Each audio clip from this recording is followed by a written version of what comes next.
ओम नमो भगवते वासुदेवाय। चतुर्विंशोऽध्याय। ऋषिरुवाच हेमंत पत्नी रवचने कथमा ऋषि सावधाने गोविंद पादे मन देई कहती पत्नी मुख चाहि मुक्ति उपाय स्मरि ध्याने कहती अमृत वचने एहि निकटे तो उदरे गोविंद नर कलेबरे जन्म होइबे तोर भावे तो प्रीति तपर प्रस्तावे दुहिता दान ध्यान करी विष्णु चरण शिरे धरी ए मायामय दुख त्याज चिते ईश्वर पादे भज जे शुक्ल वर्ण तोर भावे तोहर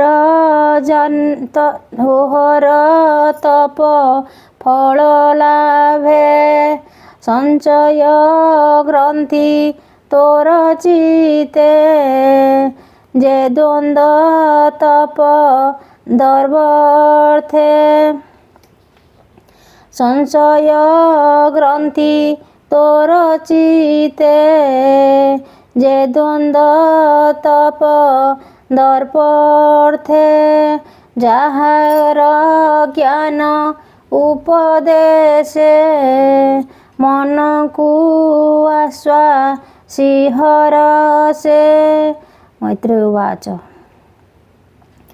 से देवहूति संदेश कर्धम भक्तिर विश्वास सेवेनी भाव हृदय धरी जन्म होइले नरहरि संसार निस्तारण साधे अनल जेह्ने दारु मधे आकाशे शुभे नाना वाद्य शुभ मंगल शुभ नाद गंधर्वे गाय नरे रत नृत्यन्ति अप सराजूथ देवे करन्ति पुष्पवृष्टि महामंगल सर्वदुष्टि प्रसन्न दश दिगदिशे जलधि उल्लोल प्रकाशे सकल प्राणी कर मन स्वभावे हुए से प्रसन्न कर्धम आस ने मंडल स्रविला सर सोति जल मरीचि आदि सप्त ऋषि ब्रह्मार तुले सर्वे आसी परम तेज ब्रह्मवासी स्वस्तिक अंग नवऋषि से सत्य ज्ञान सांख्यार्थे विराज रूप हे जगते विशुद्ध चिते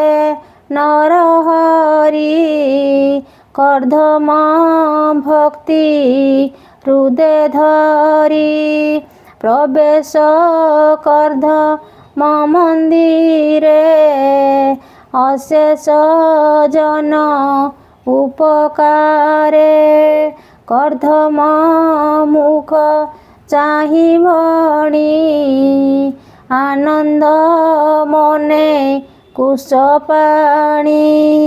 ବ୍ରହ୍ମବାଚ ତୁଜେ ମୋହର ଆଜ୍ଞା ଶିରେ ଘେନିଳ ସଂସାର ସାଗରେ ତପସାଧିଲୁ ଘୋର ଦୁଃଖେ ତୁ ନ ପଡ଼ିବୁ ମୃତ୍ୟୁ ମୁଖେ।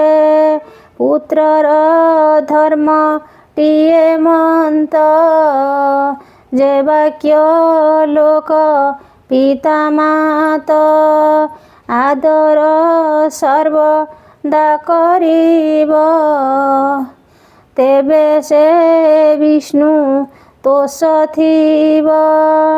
ଆଦର ସର୍ବଦା କରିବ ତେବେ ସେ ବିଷ୍ଣୁ ଦୋଷ ଶିବ। ତାହାଙ୍କ ଇହ ପରଲୋକେ ସକଳ କାଳ ବଞ୍ଚେ ସୁଖେ। ଏ ନବ କୁମାରୀ ତୋହର ପରମ ସୁଗୁଣ ସୁନ୍ଦର।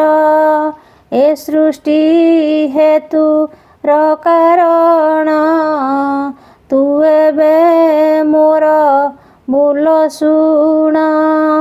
ମରିଚି ଆଦି ମୁନି ଯେତେ ତାହାଙ୍କୁ ବର ସୁଧ ଚିତେ ଯଥା ଉଚିତେ କର ସେବା ନିର୍ଗମ ମାର୍ଗେ କର ବିଭା। ତୋ ଯଶ ରହୁ ସର୍ବକାଳେ ଅଶେଷ ଅବନିମଣ୍ଡଳେ। ଏବେ ତୋହର ଘରେ ହରି ଆସି ହୋଇଲେ ଦେହଧାରୀ। ଜୀବଙ୍କ ନିସ୍ତାରଣର୍ଥେ କପିଳ ରୂପେ ଏ ଜଗତେ ଜ୍ଞାନ ବିଜ୍ଞାନ ସେବାର୍ଥେ ଜ୍ଞାନ ବିଜ୍ଞାନ ସେ ଯେବା କର୍ମ ଦେଖ ଏ ଗତି ରୂପେ ଧର୍ମ। ଶିରେ ଅରୁଣ ଜଟା ଭାର ସ୍ୱରୂପେ ଜଗତ ଈଶ୍ୱର। ତୁମ୍ଭ ଚରଣେ ପଦ ଚିହ୍ନ ସୁନ୍ଦର ଜଗତ ମୋହନ। ପରମ ଜ୍ଞାନ ତୋତେ କହି ଇଚ୍ଛା ଏ ଭ୍ରମି ବଏ ମହି। ଏ ସିଦ୍ଧ ଗଣ ଈଶ୍ୱର ସୁଜ୍ଞ ଯୋଗୀଙ୍କ ଅଗୋଚର। ଯେ ଜନ କୀର୍ତ୍ତି ଦର୍ଶନେ ହୋଇବ କପିଳ ଏ ନାମେ। ମୈତ୍ରେୟ ଉବାଚ କର୍ଦ୍ଦମ ଦେବ ହୁତିବେନି ଆସି କହିଲେ ପଦ୍ମଯୋନି। ନାରଦ ଆସି ପୁତ୍ର ମେଳେ ଅନେକ ମୁନିଙ୍କ ଗହଳେ। ସେହୁସି ଦିବ୍ୟମୟ ଜ୍ଞାନ ସେହୁସ ଦିବ୍ୟମୟ ଜ୍ଞାନ ତକ୍ଷଣେ ଗଲେ ନିଜ ସ୍ଥାନ। ବ୍ରହ୍ମା ଅନ୍ତରେ ସେ କର୍ଦ୍ଦମ ହରଷ ଚିତେ ଶୁଭ କର୍ମ। ବ୍ରହ୍ମାର ଆଜ୍ଞା ଘେନି ଶିରେ ऋषिଙ୍କୁ ଆଣି ନିଜପୁରେ ମଙ୍ଗଳ ଦ୍ରବ୍ୟ ସୁତରେଖ ବର ବରିଲା ଏକ ଏକ ମରିଚି ମୁନି କର ଧରି କର୍ଦ୍ଦମ କନ୍ୟା ବରବରି ଆନନ୍ଦ ମନେ କରି ବିଭା କିୟ ବା ପଟାନ୍ତର ଦେବା ତ୍ରିଦଶେ ଦେଖନ୍ତି ଆସନେ ହର ଗୌରୀ ପ୍ରାୟ ଦିଶେ ତ୍ରିଦଶ ଦେଖନ୍ତି ଆକାଶେ ହର ଗୌରୀ ପ୍ରାୟ ଦିଶେ ଦ୍ୱିତୀୟ କନ୍ୟା ଅନୁସୂୟା ଅତ୍ରି ମୁନିଙ୍କୁ ଦେଲା ତାହା ଶ୍ରଦ୍ଧାଙ୍କୁ ଅଙ୍ଗୀ ରସମୁନି ବରିଲା କରେ ଅର୍ଘ୍ୟ ଘେନି ପୌଲସ୍ତ୍ୟ ହବି ଦେଲା ଦାନ ପୁଲହ ଗତି ହବ୍ୟମାନ କ୍ରତୁଙ୍କୁ ଦେଲା କ୍ରିୟା ଜିତି ଭୃଗୁଙ୍କୁ ସମର୍ପିଲା ଖ୍ୟାତି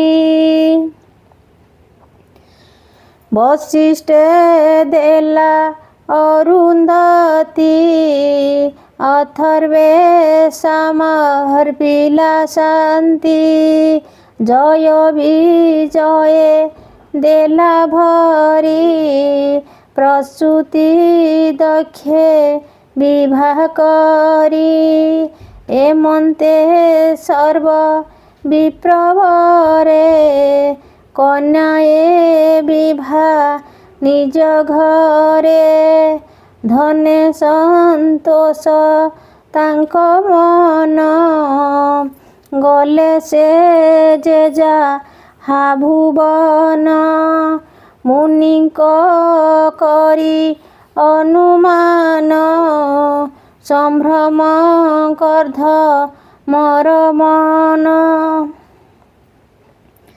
ତାର ଯେ ପୁତ୍ର ଉପୁଜିଲା ବିଭାଏ ବିଳମ୍ବ ହଞ୍ଚିଲା ବେଗେ ମିଳିଲେ ପୁତ୍ର ପାଶେ ସ୍ୱଭାବେ ଜନକ ବିଶ୍ୱାସେ ବିଷ୍ଣୁର ଜନ୍ମ ପତ୍ନୀ ଗର୍ଭେ ସୁମରି ସୁକ ବାକ୍ୟ ଏବେ ଏକାନ୍ତେ ପୁତ୍ର ପାଶେ ଯାଇ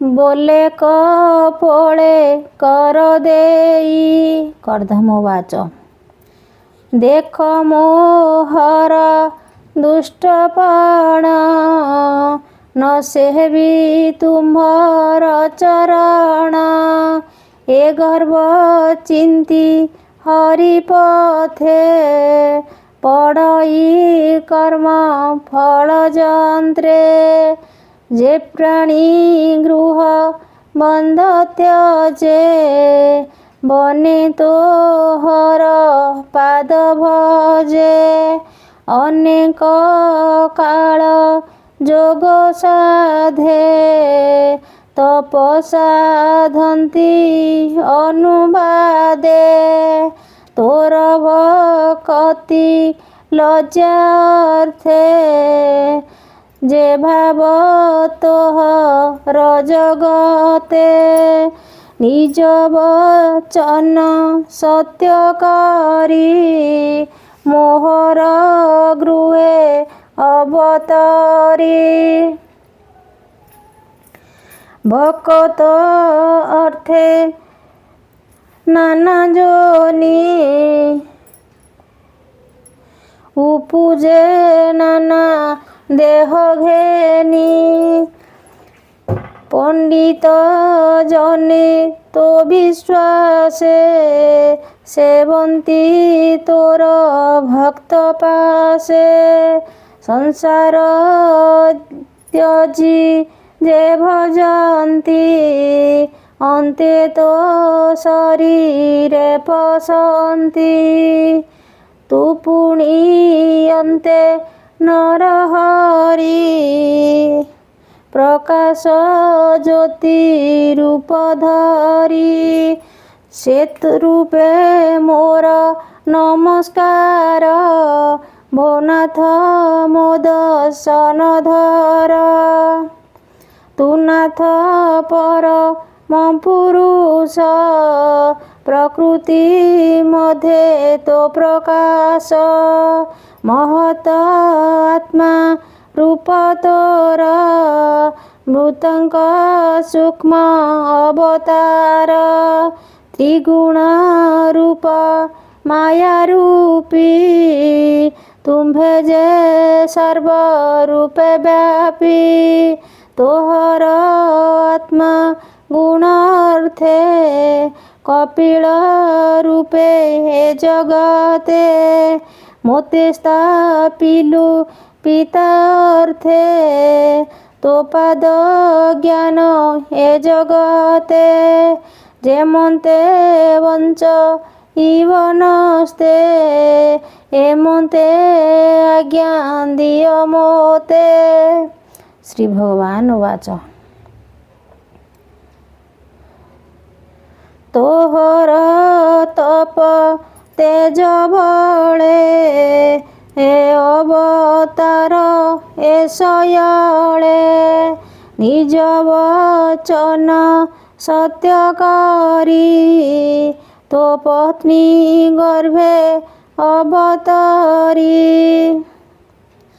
କେ ଭଜି ପାରେ ମୋର ଭାବ ମୋ ରୂପ ଯୋଗୀଙ୍କୁ ଦୁର୍ଲଭ ମୁଁ ଏବେ ସଂସାର ଅର୍ଥେ ଜ୍ଞାନ ପ୍ରକାଶୀ ଏ ଜଗତେ ଏ ସିଦ୍ଧ ଦେହେ ଥିବି ମୋହି ଯାବତ ଚନ୍ଦ୍ର ସୂର୍ଯ୍ୟମହି ଯେ ପୂର୍ବେ ତତ୍ତ୍ୱ ଜ୍ଞାନ ଥିଲା କାଳର ବଳେ ସେ ଛାଡ଼ିଲା ଏ ସତ୍ୟ ବିକାଶିବାର୍ଥେ ମୋ ଅବତାର ହେ ଜଗତେ ତୁ ଏବେ ସତ୍ୟ କ୍ରିୟା ଯେତେ ସବୁ ସୁକର୍ମ ଦିଅ ମୋତେ ମୋର ଚରଣ ଭାବ ବଢ଼ି ଚଳ ତୁ ଗୃହ ବନ୍ଧ ଛାଡ଼ି ସୁହୁଦେ ମୋ ପାଦ ସେବିବୁ ଦୁର୍ଜନ ମର ନୁ ବଞ୍ଚିବୁ ଅନ୍ତେ ପଶିବୁ ମୋ ଚରଣେ ଯାବେଗେ ତପ ସାଧୁ ବନେ ମୁଁ ଆତ୍ମା ଜ୍ୟୋତି ସର୍ବଠାରେ ପ୍ରକାଶ ସର୍ବ ହୃଦୟରେ ଆତ୍ମାର ମଧ୍ୟେ ଆତ୍ମା ଦେଖି ମୃତ୍ୟୁ ସକାଶୁ ଆତ୍ମା ରଖି ଆଧ୍ୟାତ୍ମା ବିଦ୍ୟା ସାଧ୍ୟ କର ଏ ମାୟା ସିନ୍ଧୁ ତୁ ନିସ୍ତର। ମୈତ୍ରେୟ ବାଚ ଏମନ୍ତ ହରି ଆଜ୍ଞା ପାଇ ଅଭୟ ପଦେ ମନ ଦେଇ ବିଷ୍ଣୁଙ୍କୁ ପ୍ରଦକ୍ଷିଣ କଲା ମୌନ ବ୍ରତେ ଦିନ ଗଲା ନିଃସଙ୍ଗ ଗୃହ ନିରପେକ୍ଷ ଅନଳ ଛାଡ଼ି ସେ ପ୍ରତ୍ୟକ୍ଷ ବ୍ରହ୍ମଇ ଘୋର ବନଗିରି ଦେଖଇ ସର୍ବଭୂତେ ହରି ଏକାନ୍ତ ଭକ୍ତି ରେସେ ରସେ ଜିଣିଲା କାଳ ଦଣ୍ଡ ପାଶେ ଇନ୍ଦ୍ରିୟ ବିଷ୍ଣୁ ଗଣେ ଦେଦି ଯେସନେ ନିଶ୍ଚଳ ଜଳଧି ସର୍ବସନ୍ମତି ଆତ୍ମା ଭାବ ଯେହୁ ବୋଲାଇ ବାସୁଦେବ ସେ ଭାବେ ରହି ସ୍ଥିରପଣେ ନିର୍ବାଣ ମୁକ୍ତି ସାଧିବନେ ଅନ୍ତେ ଲଭିଲା ହରି ଭାବ ସେ ହରି ଯୋଗୀଙ୍କୁ ଦୁର୍ଲଭ ଏମନ୍ତେ ବିଦୁରର ଆଗେ ମୈତ୍ରେୟ କହି ପ୍ରିୟ ଭାବେ ନିର୍ମଳ ଭାଗବତ ବାଣୀ ଭାଷା ପ୍ରବନ୍ଧେ ପରିମାଣୀ ତୃତୀୟ ସ୍କନ୍ଧେ କୃଷ୍ଣର ସେ କହିଲା ଜଗନ୍ନାଥ ଦାସ इति श्रीमद्भागवते महापुराणे पारमहंस्य सहिताय वैशिष्य तृतीय स्कंदे कपिल विदुर मैत्रेय संवादे नाम चतुर्विंशोऽध्याय। ओम नमो भगवते वासुदेवाय।